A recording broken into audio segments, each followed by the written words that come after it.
forecast first. Sponsored by Mattoon's Heating, Cooling, and Plumbing. Well, we were watching the Storm Tracker Doppler, a little bit of light rain shower activity showing up here, but you may notice even more on the left side of your screen, the blue color, which would be some of that snow that is moving in from Iowa already into far western Illinois. That's what we're watching for late tonight into early tomorrow morning as this weak little system rolls through the area, but produces maybe a little bit of light snow to begin things out on Saturday. Temperatures, at least right now, are well above the freezing mark, so we'll start out with some rain. But as that colder air comes in, we'll see that switch over to some of that light snow out there. When we come back, we'll be talking more about how much snow we can see when it all clears the area. That's coming up. WCIA 3 News starts right now. Now from WCIA 3 News. Iran will take it as a large escalation. Some believe the assassination of an Iranian general is the start of World War III. But is that realistic? We talked to an expert to find out. The city of Springfield is paying their respects to one woman. How Mitch LANGFELDER played a key role in shaping the community's leadership over the years. How do you help a friend in need? Why some football players are picking up the phones to do just that. You're watching your local news leader. This is WCIA 3 News at 6. We will find you. We will eliminate you.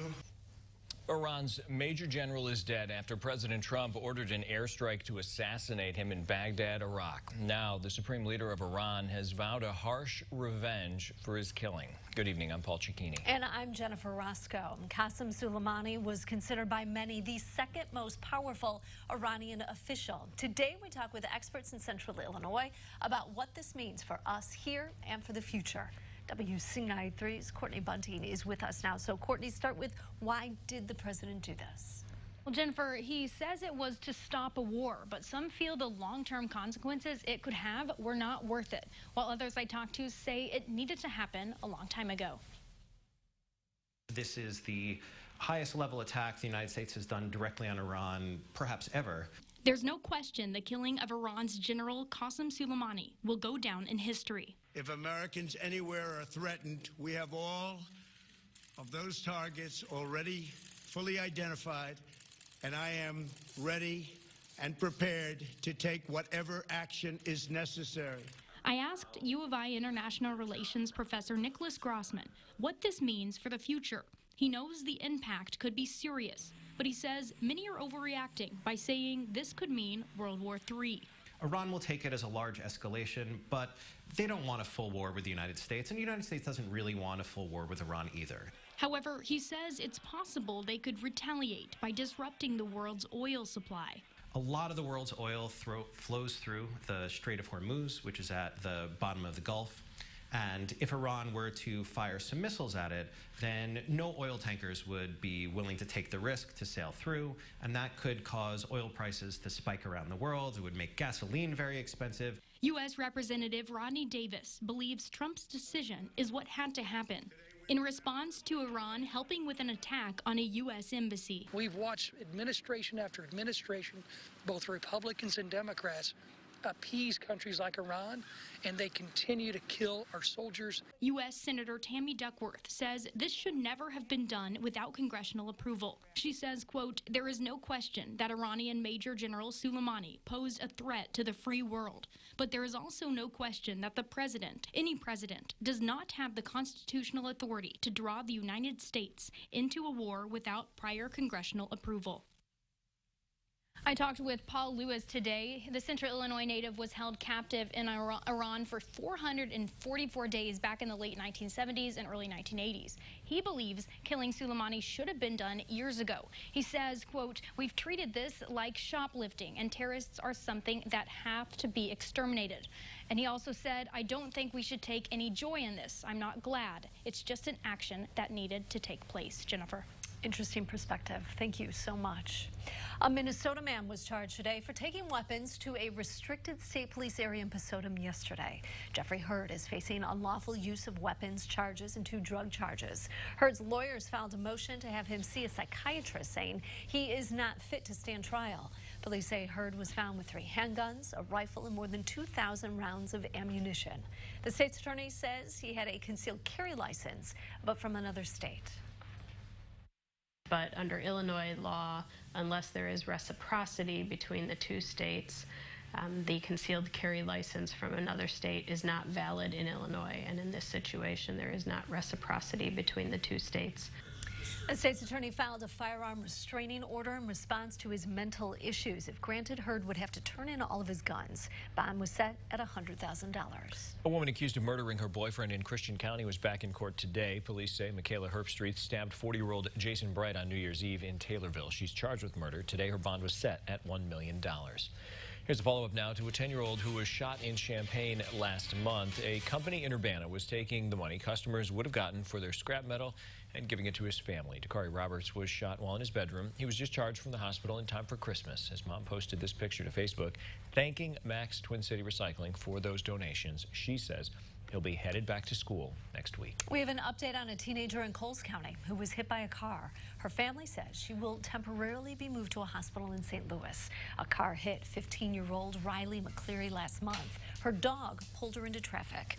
McCleary's family says she'll be transported to Rankin Jordan Children's Hospital in St. Louis. She'll be weaned off a ventilator there. Then the family hopes to get her brought back to Carl for rehab. The capital city is mourning the loss of a woman who not one, but 2 mayors attribute their success to. Midge Langfelder lost her fight with Alzheimer's on Sunday. Today, members of the community are paying their respects. WCIA 3's Gabrielle Franklin joins us live from Springfield tonight. So, Gabrielle, how is the community remembering her? Well, Paul, one of the Langfelder daughters, Julia, described her mother to me as quiet yet strong. Now people around the city are coming out to honor how she used that strength to better the community. Mrs. Langfelder was married to Ozzie Langfelder, who served as mayor of the city from 1987 until 1995. Her son Jim Langfelder is the current mayor, and she has 12 other children whose names all start with a J, and many of whom are leaders in this community. Other area leaders we spoke to say the mayor and his family mean a lot to this city. Today is both a sad day and a proud day. It's a sad day for obvious reasons, and it's a proud day both for the Langfelder family and for the city of Springfield. That Springfield was fortunate enough to have such a fine family here in Springfield with so many family members, a family of 13, and a wonderful matriarch and patriarch of the Langfelder family.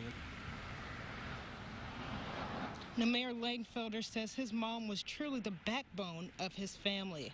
The wake here ends in about an hour, but the mayor says that his family is extremely grateful for all the love that this community has shown them. Paul?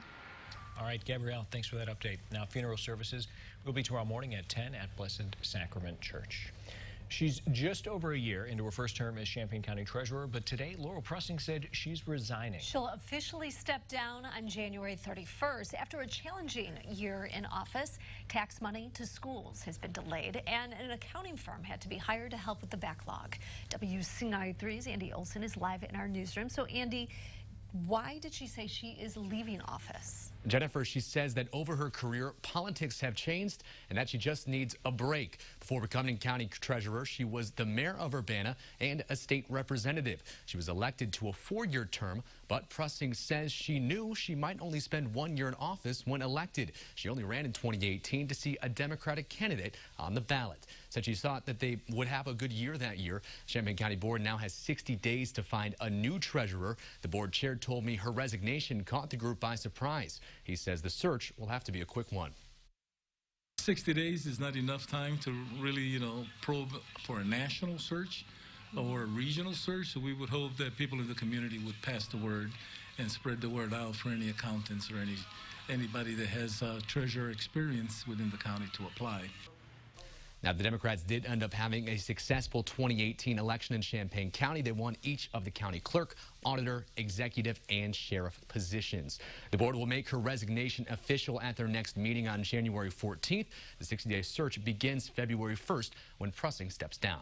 Live in the newsroom, Andy Olson, WCIA 3, your local news leader. Andy, thank you. Now, like we mentioned before, a third-party accounting firm was brought in to help Pressing's department in December. The county executive said they were behind on things and needed help for the 2019 audit to get done. They were only there for the month of December. Thousands have stood in line for marijuana for hours, and many weren't happy when they finally got the bill. Also tonight, the phone lines are heating up in Tuscola. Why all the calls are for a good cause. And temperatures today only making it to the mid-30s across the area. Upper 30s, and some locations did hit the 40s out there. Low 40s, that is. 41 in Champaign, 34 for the low. When we come back, it's going to get even colder. We've got some snow we've got to tell you about.